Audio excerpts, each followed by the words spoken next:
But I kind of want to elaborate on specifically what I did with my signing bonus, because it's kind of interesting, cool little story, fun little story if you haven't heard it before. So I was drafted in the 8th round. I got $25,000.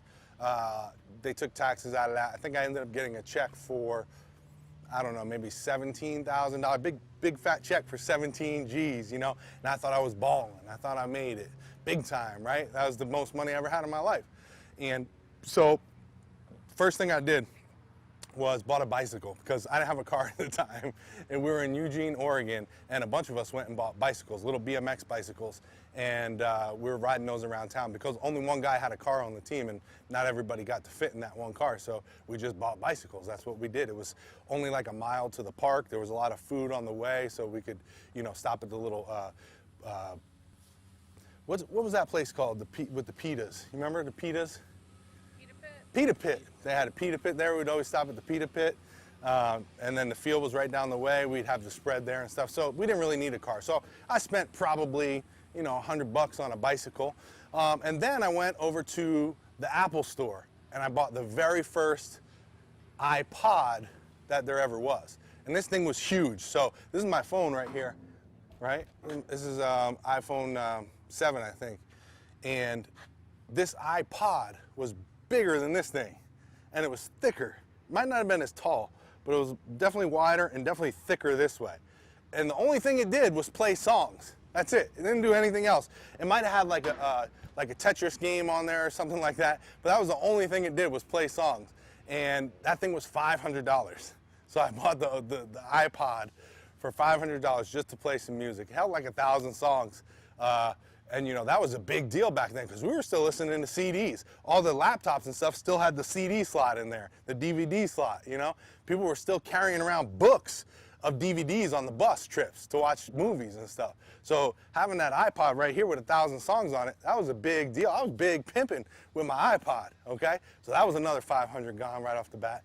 Then I had bought a laptop, and I bought a Dell because Apple wasn't like big right then. I know I bought the iPod, but again, that was the first iPod, big fat thing. They weren't popping off like they are nowadays where everyone's got the Apple stuff. So I bought the Dell, and it was like $1,700, I think, when it was all said and done, because when I was going through the website, they would just give me these customizations, and I had the big $17,000 fat check in my pocket. I was just said, yep, I want that, yep, I want that, yep, I want, and just kept adding on money and money and money. And next thing you know, it was $1,700 gone for a laptop, and that thing only lasted me like 3 years, and then it crashed. So that was probably not a great investment, but that's what I did. Those were my first 3 purchases.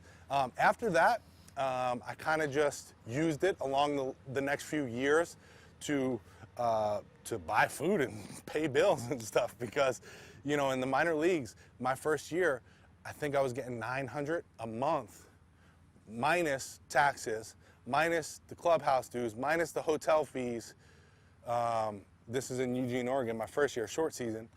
And so we would get a check for like maybe $200 every other week.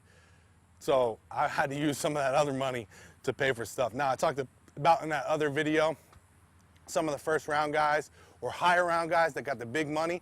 We call them the bonus babies, and they're supposed to kind of take care of the guys who didn't have a lot of money. And in fact, I was one of the guys with a little bit of money, you know, 17,000. There was guys that didn't get anything to sign. You know, they just got a plane ticket.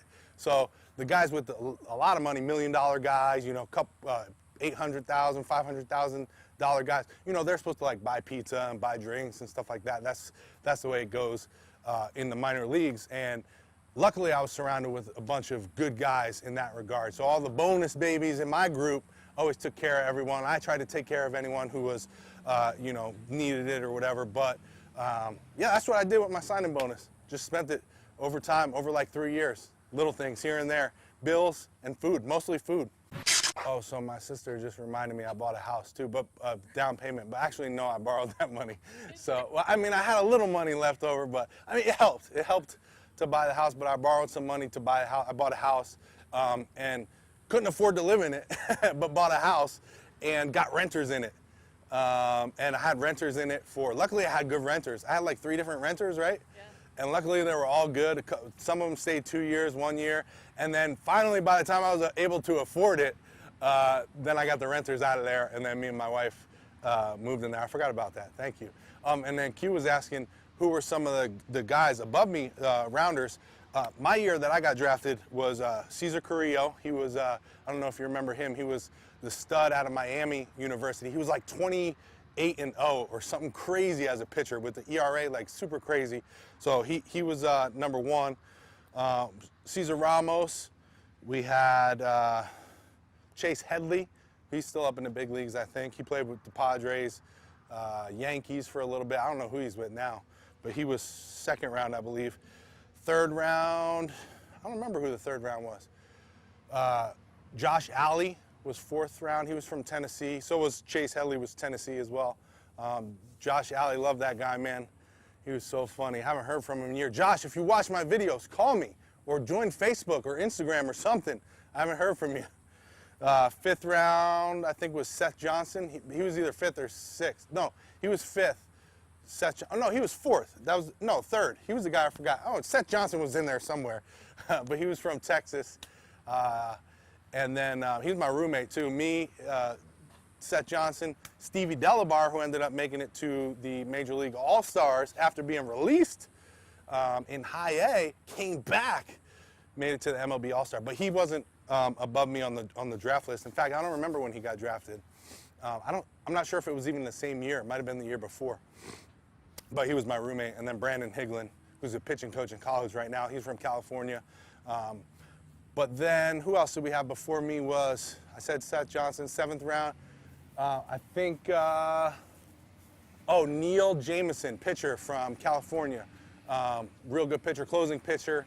And he was drafted sixth round or seventh round. Oh, Will Venable. That was the other one. I'm sorry, Will. I can't believe I forgot you. Will Venable, his dad was Max Venable. Dad was one of our coaches. In fact, in the Padres organization. Will, great guy, great player. And he played in the big leagues for a while. And I forgot another one. Nick Hundley, I can't remember. He was the second round guy. Nick Hundley was second round. I forget all these guys. It's been a while, man. I try to keep up with everyone. It's just been a while. My brain is gone. I was just on vacation, so I'm not thinking right. But those were the guys. I love all those guys. Love everybody else below, but you were asking who was above the bonus babies or whatever. Not all those guys got paid super crazy, but some of them did get some good bucks. They all got more than me if they were above me right there, you know, with the 17 G's. But I thought I was balling with that money.